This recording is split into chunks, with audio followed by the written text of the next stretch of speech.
What is up, everybody, and welcome back to Duenkel Productions, the podcast of all podcasts.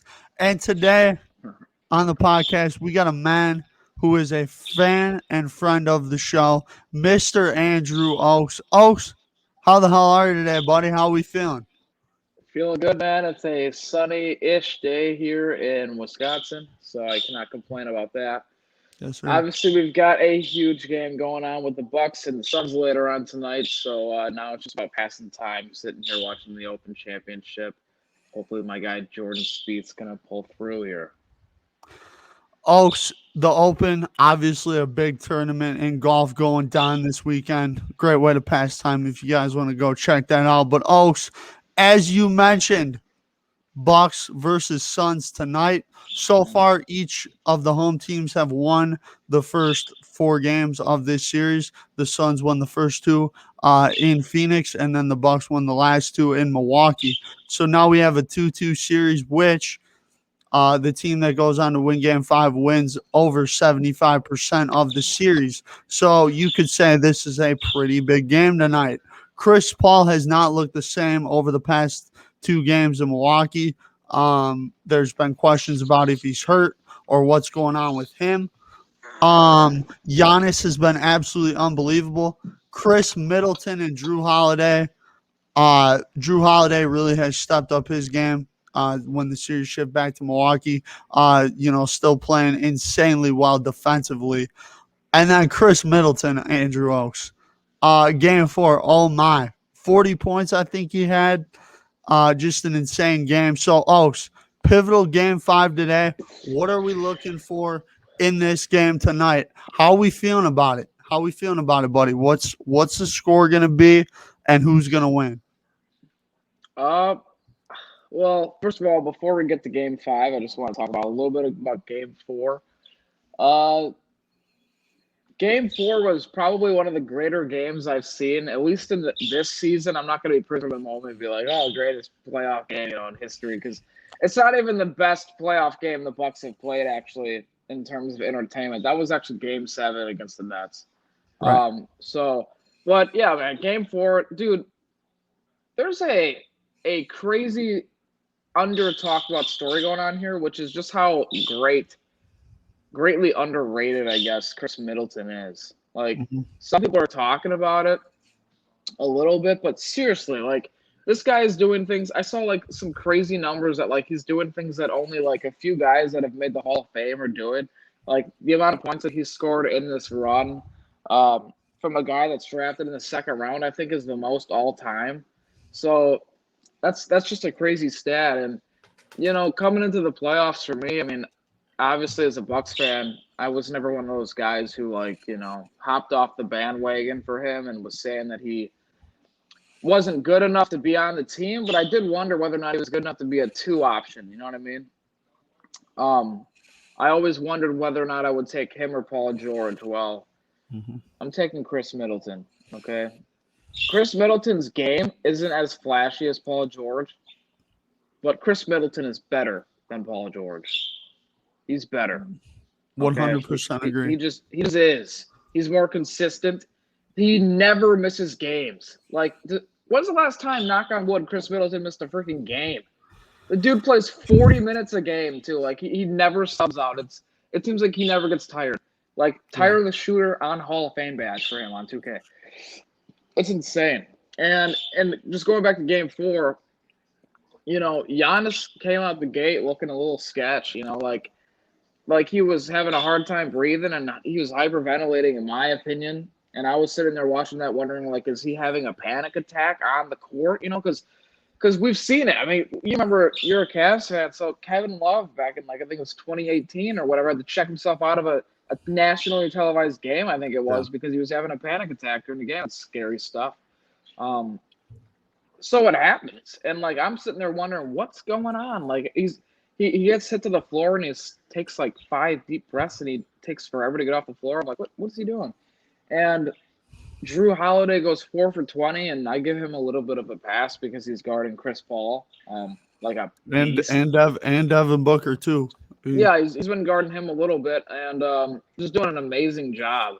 And for me, man, looking ahead to Game 5, I'm going to go with the Suns and I'm going with the Suns in the series too because it's this simple. It's home court advantage. Like that is that simple to me. The Bucks have only lost one game at home in the playoffs, I believe, and they are not nearly as good on the road. And it's because it's not because the stars don't play as well. Well, Chris Middleton doesn't play as well, but it's also because the role players, especially Bobby Portis, Pat Connaughton, they don't play as well. They play way better at home, especially Bobby Portis. Yeah. And Giannis is just the same guy at home as he is on the road. But I'm going with the Suns. If the Bucks had home court advantage, I'd go with the Bucks. I got the Suns winning tonight.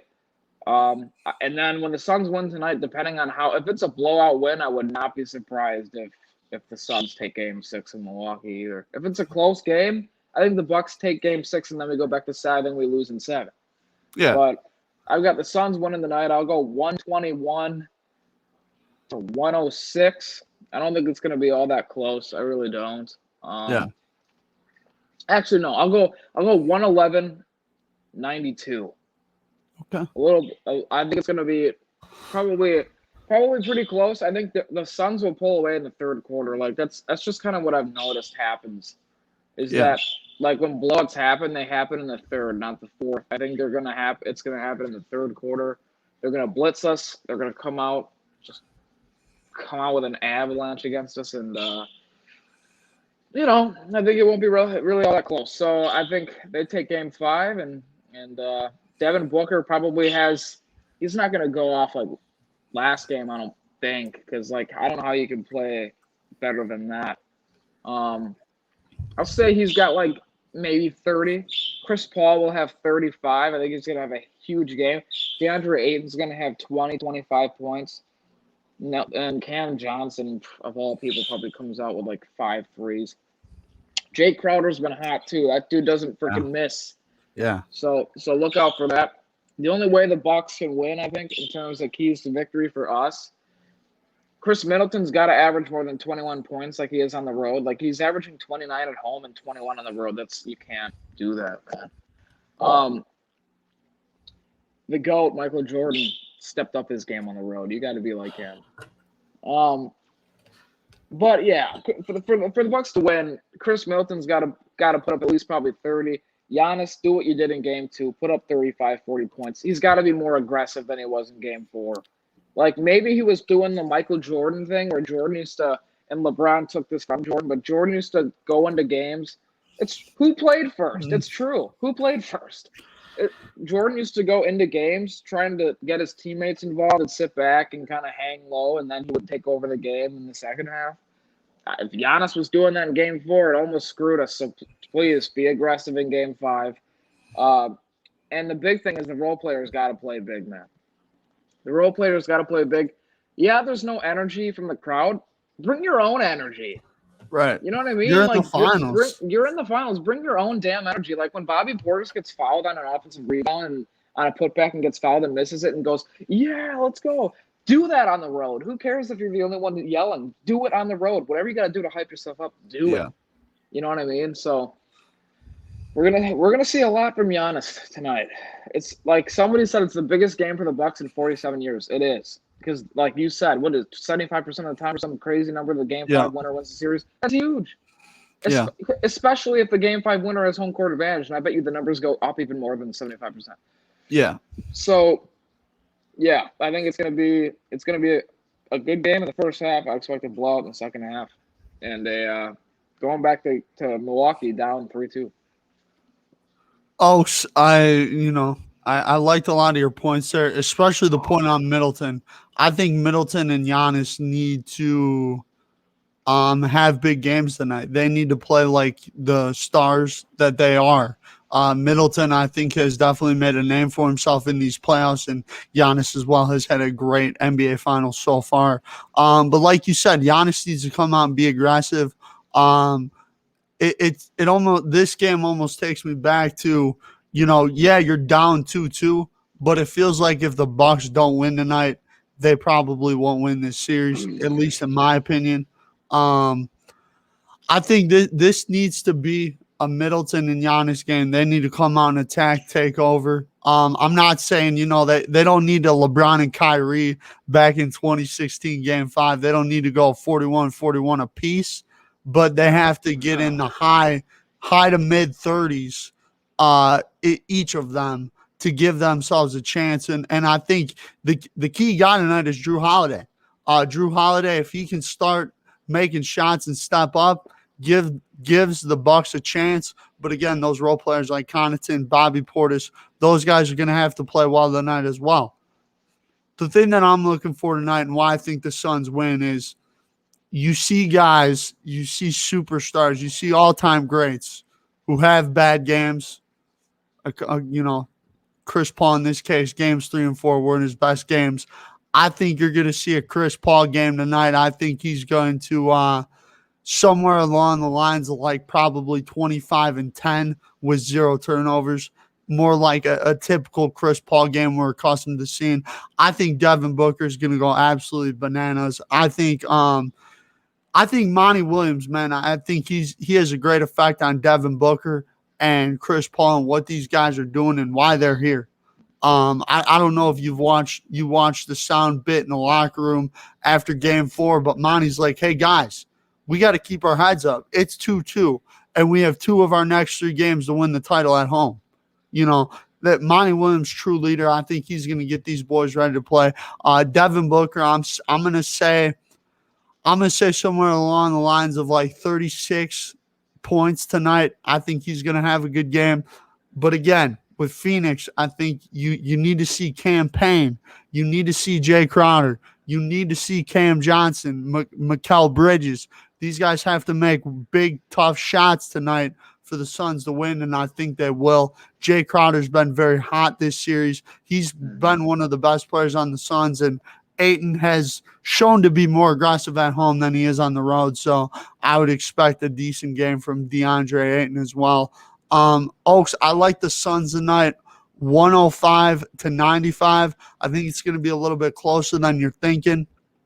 I think this is going to be one of those games where Phoenix will have a 5 to 7 point lead all night, and the Bucks will kind of hang around, and Phoenix will hold on at the end and get the job done. And I think we'll go back game 6 in Milwaukee, and I think the Bucks will probably win that game, and then we'll have the Suns winning 7 there. But I think tonight is a game for Giannis. It's a legacy game for him. I mean, if he comes out and he plays well, it could help his legacy even more. I think these playoffs has helped his legacy a lot. To tell you the truth, I've been very impressed with the way he's played. But tonight he needs to go out there and be aggressive, and he can't kind of take that passive approach like he did in game 4 early on. He's got to be more aggressive early, especially on the road. You got to get that home crowd of Phoenix out of the game early, and if you can't do that, it's gonna be tough to win. Phoenix has one of the better home crowds in the league, in my opinion, and I think this will be a great game tonight. And I've really enjoyed this series, Ochs. I think this is probably the first finals that I've really enjoyed since 2016. Obviously, LeBron's. You didn't enjoy it last year? I did, but again, here's the thing. For me, okay. Last year, good series last year. It almost won 7. Yeah, I guess that could be a good one. But I'm saying like the talent on both sides was really there. Everyone's fully healthy. Miami obviously was dealing with Goran Dragic and Bam. From a LeBron perspective, I enjoyed the hell out of the title last year, but trying to be a little more objective. Oak says I'm not always objective. So even as an objective fan, though, like you enjoy it, yeah. You're not giving this series enough credit. Like Jimmy Butler played his ass off. Game 5 was super good. Game 5. Game 6 was a blowout, but that's because Miami gave it everything that they had in the previous 5 games. I mean, yeah. Everybody wants to say it's a Mickey Mouse championship this, Mickey Mouse championship that, but like even with the Dragic injury, like Miami played them really well. If you ask LeBron how easy that championship was, I bet you he says that's one of the tougher finals that he played in, man. Like that wasn't easy. You know what I mean? Like, well, and it being in the bubble as well. definitely adds a little more to it. But Yeah, no fans definitely makes the finals less. Yeah. That whole thing with the bubble I mean, I was glad we were getting basketball, but like with no fans, it was like yeah, it the wasn't energy just yeah. it wasn't the same. The And, weird computer screens and the like I was like it was like almost like a movie or something. It was yeah. weird.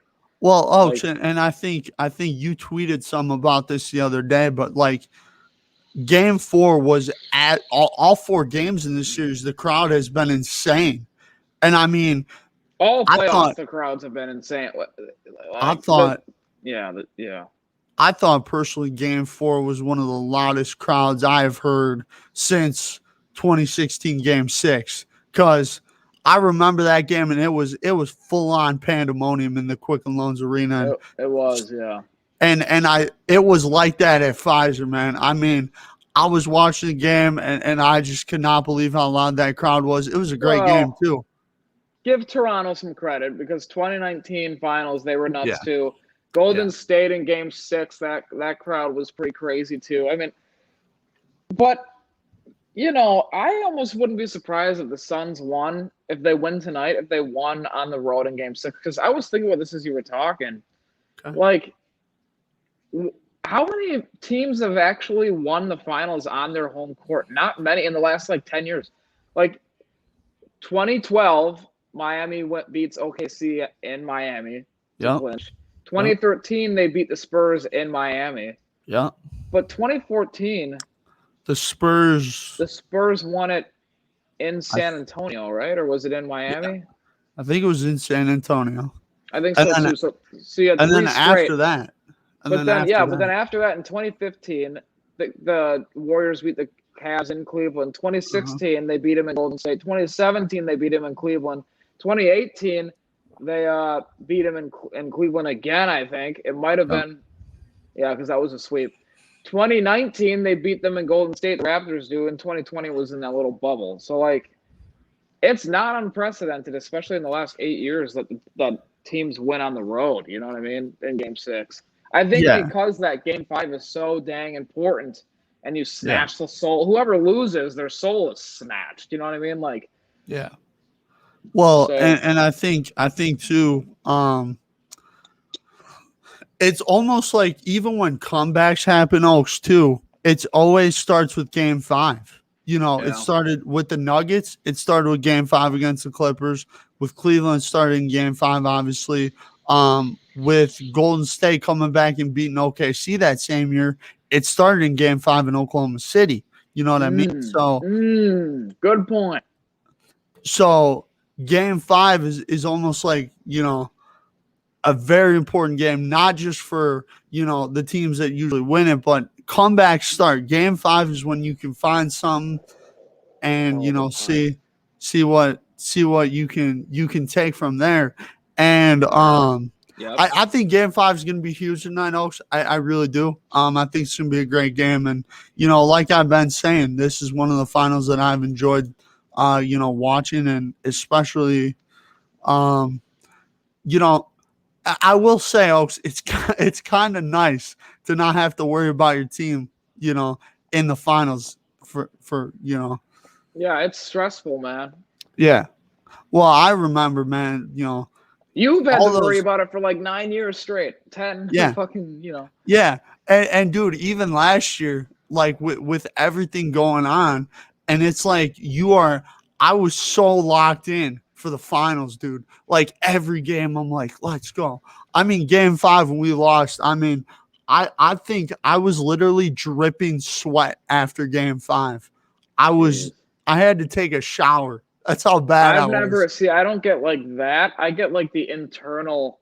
Yeah. The internal angst and everything like that. My heart will be pumping. I'll be freaking palms are sweaty, Knees weak, arms are heavy. Yeah, I didn't want to say it, let the viewers say that.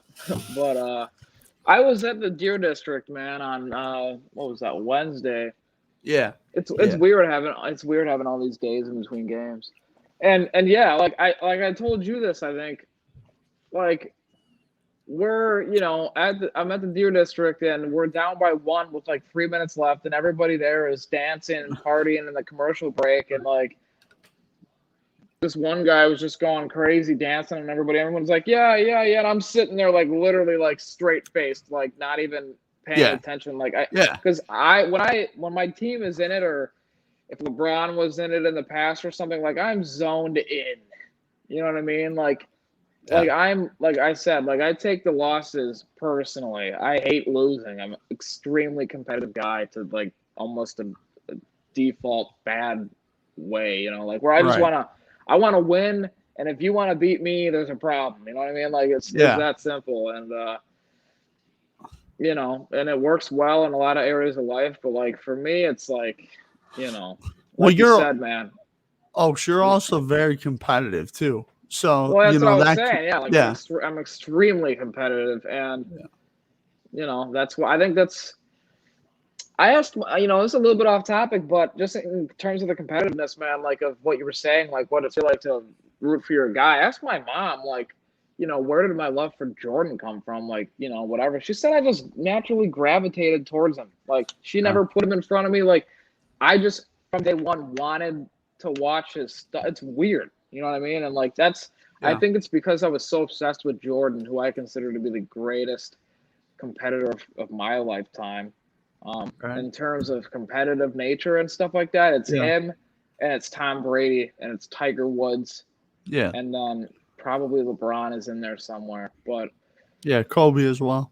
Novak Djokovic in tennis. I mean, it's not even just those sports, like the main ones. It's we could keep going on and on about all the competitive athletes. Hell, Max Scherzer has some of that. Scherzer Day, baby. Mad Max Scherzer Day, Mad Max. Okay. But yeah, man, it's gonna be a good game tonight. I'm looking forward to it. I'm gonna be at a grad party though, so I don't think I'll be watching it all that closely. I'm actually glad because I think we're gonna lose anyways, and like I'd rather be doing something fun than sitting there all stressed out and off probably.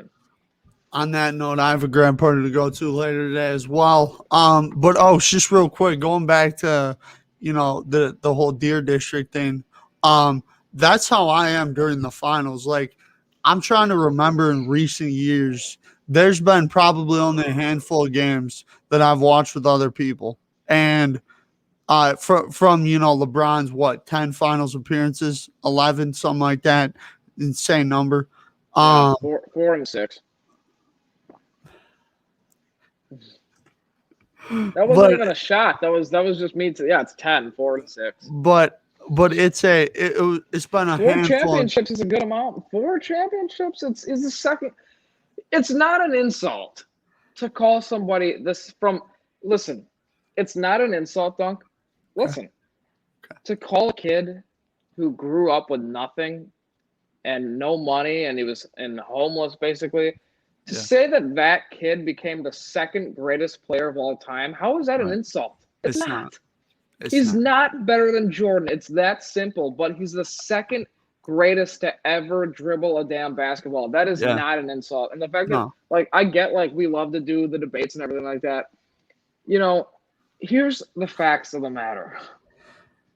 Michael Jordan was better.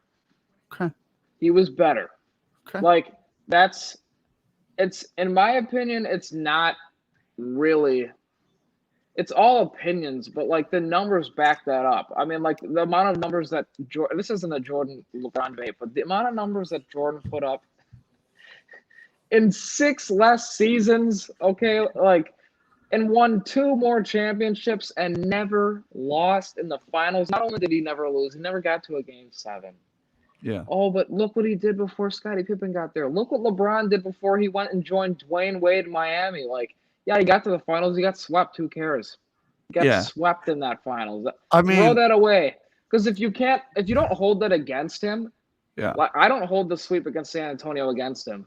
No. But then you also can't use that as a thing to say, like, well, he got to the finals sooner or whatever. Like, no. Then you have to hold it against them, too, that he got swept. So, like, can't have it both ways. I think, too, this is literally the most talked about thing ever. I cannot go. Andrew, we're sitting at a family party, okay? And someone, you know, one of my family friends, his buddy owns a jersey company, hooked me up with a LeBron jersey. Okay. Mhm. So I'm carrying around this LeBron jersey or whatever at this thing, because I don't want anyone to take it or lose it or nothing like that. So I'm holding on to it or whatever. At some point, I think I put it on at some point. And my uncle goes, LeBron sucks. And oh man, it opened the can of worms because me and my cousin Alex and Jake and my uncle Jeff are all on LeBron that we think he's better. And then my other two or three, family members that were there are Team Jordan. So it was back and forth all night for like a good hour, dude. It was like a screaming match for like an hour. It was unreal. But this is the most talked about thing. So, we don't need to Well, need to dude. go more in depth on it. But I think Well, it's like you said, Oaks, it's opinion. Like, everyone's got their opinion. And I think it's, the Jordan people are Jordan people, LeBron people are LeBron people, and there's no real change in one side or the other until I think the only way it changes is maybe if LeBron gets another ring or two, but even then, I think he will not. Chris Broussard said this, and it's very true. The okay. way that Jordan is like the undisputed GOAT right now, like where people, if you ask the average person, they're gonna say LeBron will never get to that point. No, Like it doesn't. no, He'll never not be the guy. undisputed. He'll No, never be the guy that you think of first from almost everybody, because that's what Jordan is still. yeah, but I Like mean, he'll there, never be there. It doesn't matter. He lost 6 times in the finals, like 6. but again, I think as we go on, years into the future, there are going to be people that are going to be, getting on LeBron because here's the thing is that with Jordan, a lot of the stuff that, the first round exits and stuff like that, he didn't play, he hasn't played in what, 20 years? So Okay. people aren't gonna remember that, pick on that. LeBron's finals record at some point, people aren't gonna pick on that or look at that. They're just gonna be like, oh, No, but LeBron won here's the 4 times. difference. Here's the difference. Okay. It's way easier to see someone's finals record than who has what first round exit. You know what I mean? Like Well, that's fair. who knows how many? What Jordan maybe had like 4 first round exits or something. 4, That's yeah. just a guess. I don't know. That's so much less like Well, I know. significant. You know what I mean? Like it's insignificant to me, honestly. Like Well, that's fair. especially when you look at who he was playing. Like, could LeBron have beaten that Celtics team? Are you kidding me? Could he have beaten that Detroit team by himself? Are you freaking kidding me? Not to mention, Jordan put up 60 in Boston and still lost. And it was called Jesus in gym shoes. Anyone ever call LeBron that? I don't think so. Well, yeah, it's. I mean, Jordan put up 60 and lost. LeBron also put up 51 in a finals game, and J.R. Smith decided to, forget to score.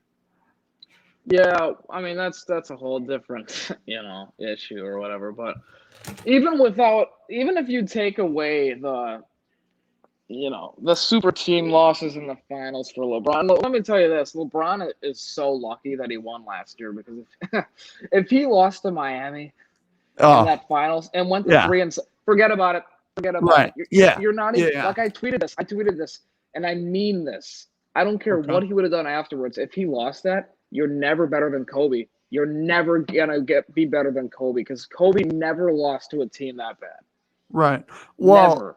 I think too, like the thing for a lot of Jordan people, and the thing that I get the most for on the difference is the Mavs series, and it's a fair point without a question. Hey, I'm not giving him a pass in that Spurs series either in 2014. He just gets blown off the floor by them in 5 games. Like, people just forget like that didn't happen. Like, dude, Dwayne Wade was injured and all that stuff.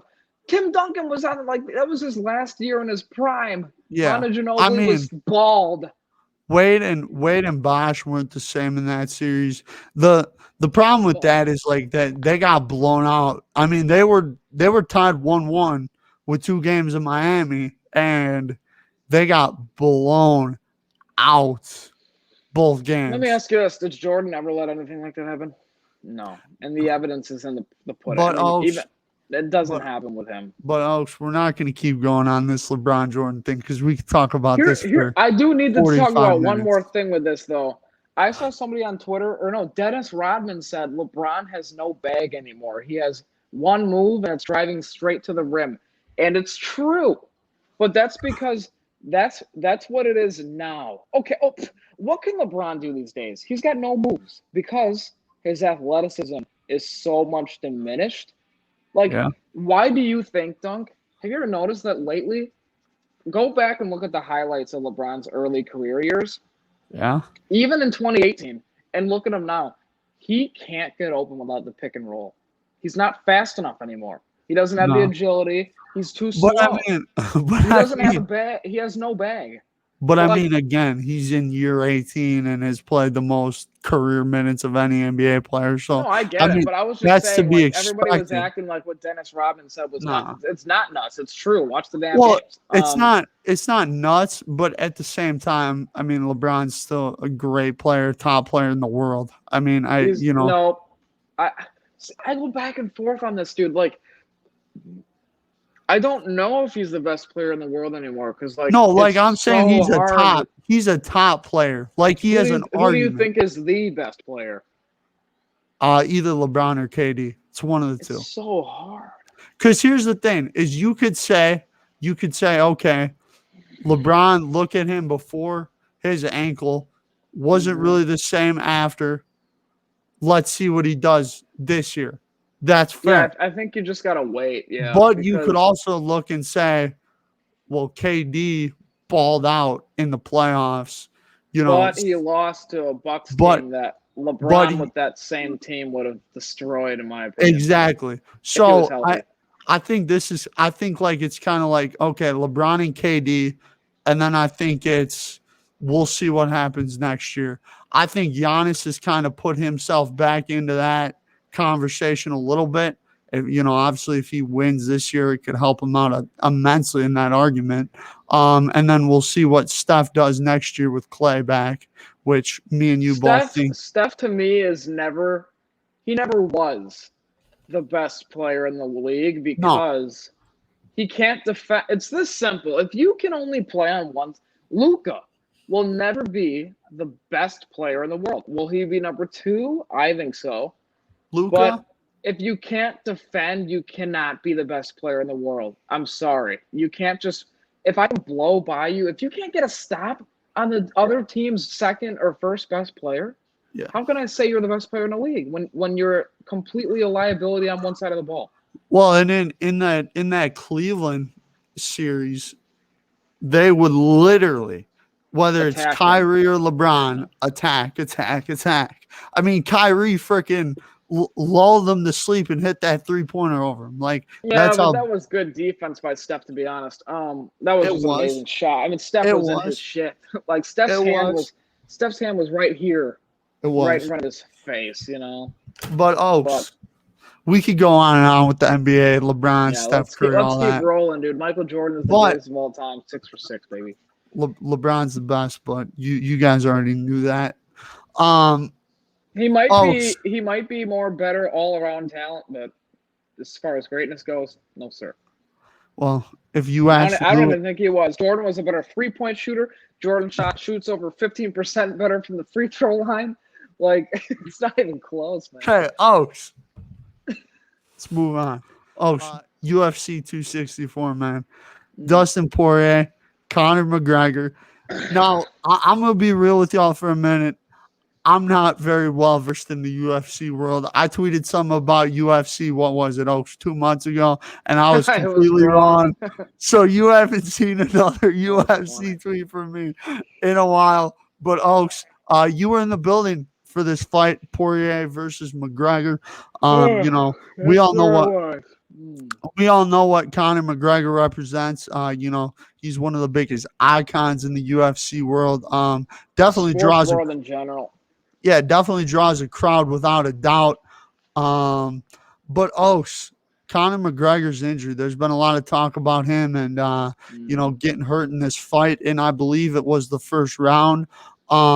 Conor has said that he was having issues with his leg before the fight. Oaks, let's hear your thoughts on McGregor's injury. And also, what were your thoughts about him saying that he was injured before the fight? Do you believe that? Do you agree with that? And why do you think he would say that? And also, will Conor McGregor fight again? Let's say you, bud. What do you say? Well, so obviously I was in the building, and it was probably for my money, and it was a lot of money. Okay, it was a lot of money. Yeah. For my money, it was probably the greatest experience I've ever had in my life. I mean, Okay. in terms of going to sporting events, and that's coming from a guy and myself who I go to a lot of sporting events. Like I spend Facts. probably a good chunk of my money on sporting events, and I will continue to do so as long as we are allowed to go. So it was just awesome, man. It was awesome being there. You know, obviously it was capped off by the McGregor fight, but just real quickly, I just want to shout out all the other fights, man, that like were just amazing. You know, some of the best fights are always the ones you don't even have to pay for because the guys are hungrier. That they have less money. They have a lot more to prove.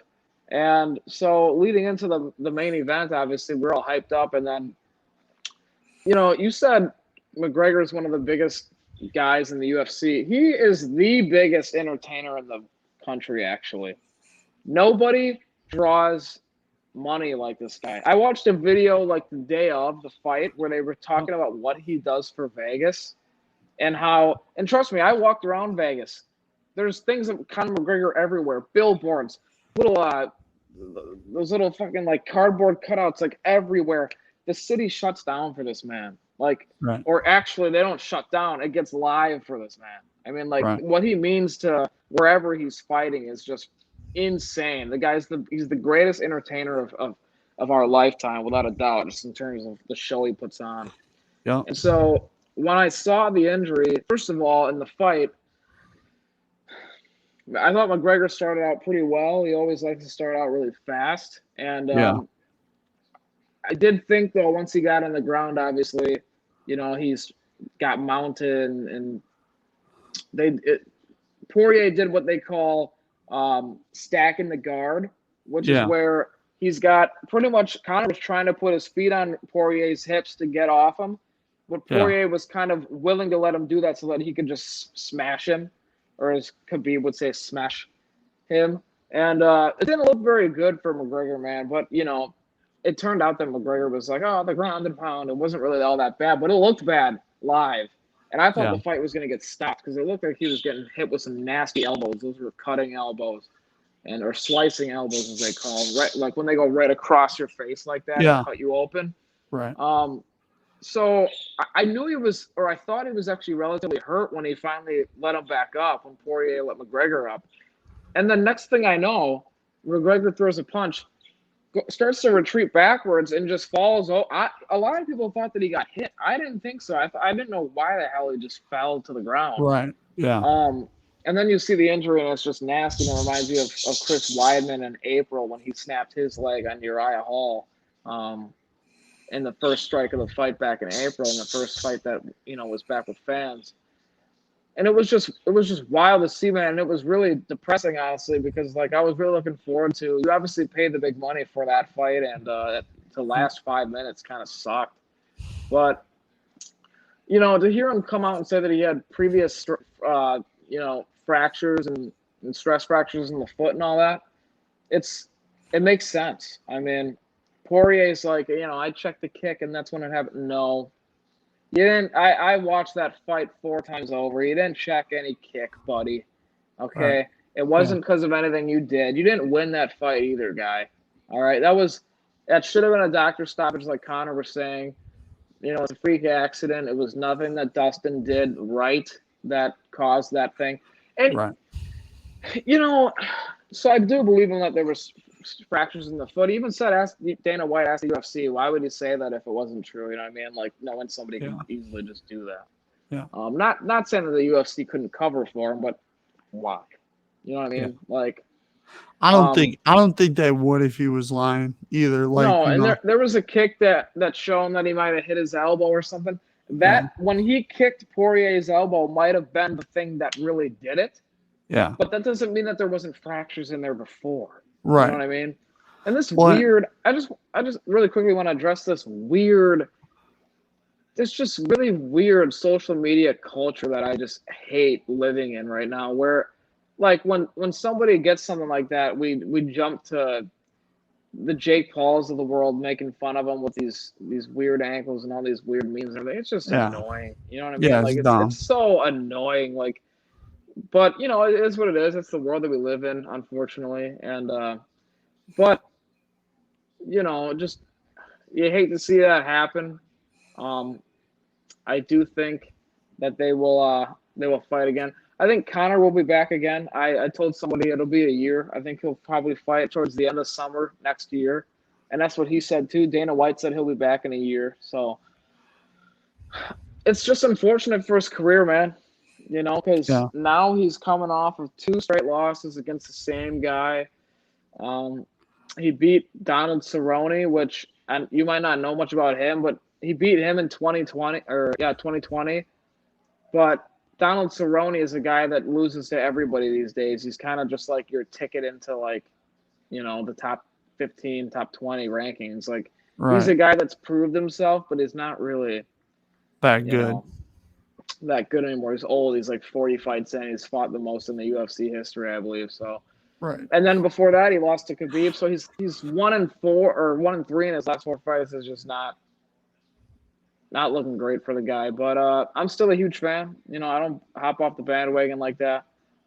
And we'll see him back in there. I think, like I said, if not summer of 2022, probably at the end of the year. You know, Yeah. hopefully the COVID stuff is over or whatever. Um, so that we can get back in the building again. You know. Yeah. Oaks, completely agree with you. I think McGregor will fight again. I think it might be a little bit longer than a year. Um, I just don't know. I don't know with his injury. I don't know if he's going to want to rush back into the ring, and also too, he's going to be recovering, and not being able to work on his game or train at all. So I think you could see Connor maybe wait till the end of the year of 2022. Probably is more likely for me. Obviously Connor's a tough guy. So I expect him fully back at some point, like Dana White said as well. But Oaks, you're the UFC guy. I don't know a whole lot about it, so I thank you for giving us that 5 to 7 minute amazing talk about what's going on with all the UFC stuff. It's great to hear, and I'm happy you had a great experience with it. I'm happy you had fun at the fight, and all the above, bro. I Yeah, it was a good time. and I'm a Connor fan. Be honest, I like Connor. I like him more than Floyd. I don't think there's been a lot made, but I don't think there's going to be a Floyd Connor 2.0 now after this injury. I I don't think, think there needs. Well, I don't think there needs to be, but like a lot of people want to act like Connor is this awful guy or whatever. Like the issue I have with all that crap that people say about him and stuff like that, and he's a bad guy and whatever. Nobody had a problem with it when he was winning. yeah, No one had a problem. Everybody loved it. How do you think he got so popular? I think he got so popular because right, he's a good fighter. Dude, you know how yep, many good fighters there are that aren't Conor McGregor? Nobody is him. Why? Because he can talk his ass off on the microphone. You know what I mean? facts, yeah. And no Well, one, now that he lost, everyone's, oh, look at this is too far. The talk is too far. Really? Because you tune in because he talks that talk. You know what I'm right, saying? So like the yeah, hypocriticalness and all this other stuff and the Monday morning quarterbacking of social media just gets old because it's like all I see is everybody loving it, loving it, loving it, and then like he loses and then you just attack people. And that's why Ronda Rousey came out and supported him because nobody knows better what it's like to be on top of the world than have everybody just weirdly attack you and say that you're, done and that you're, in the depths of the ground and everything like that, yep, like when you lose, you know what I mean? Like just because you lose. Yep. Like, Well, and I was watching. I don't know if you caught this, Oaks, but I was watching Sports Center this morning, and I believe they were talking. Jay Harris was, I think it was Jay Harris, was talking to a UFC reporter, and then the UFC reporter interviewed someone. I think it was Habib. yeah, that guy talks a lot, man. Yeah, and he's like, yeah, Connor's done. The UFC should stop marketing him. I'm like, nah, the UFC shouldn't, dude. Like, Connor literally. He's so jealous of, dude. Well, and Connor brings in so much money for them, Oaks. Like, The bro, most. they would be so dumb to let him go. Dana White wouldn't do that. I know for Dana White is well aware that he owes a lot to Conor McGregor, that he could never repay him. When Conor McGregor came into the UFC in 2013 and all that, when he came on the scene and he was getting noticed, who the hell was watching the UFC outside of like the main MMA fans? Not many people. It was not. Now when the UFC pay-per-view events are going on, Twitter's going nuts about it. Everybody watches, everybody tunes in. That was not a thing before Conor McGregor came in. People still love the UFC, don't get me wrong. It was still popular, but not like it is now. It's like UFC has taken over boxing for one reason. That's because two reasons. Conor McGregor, right? 3, Yeah. Ronda Rousey. But even more than that, because Dana White is a boss. You know what I mean? Right. Dana White knows how to run a business. That's why I always say Dana White is the greatest commissioner, if you want to call him that, in all of sports, and it's not close. The way that he promotes his brand, the way that he allows – I don't want to get too deep into this because I feel really passionate about where this is going, but the way that he, unlike every other sport, allows his fighters and stuff and employees to have their own views on things, and you know what I'm talking about, their own views on things, is unlike especially the NBA.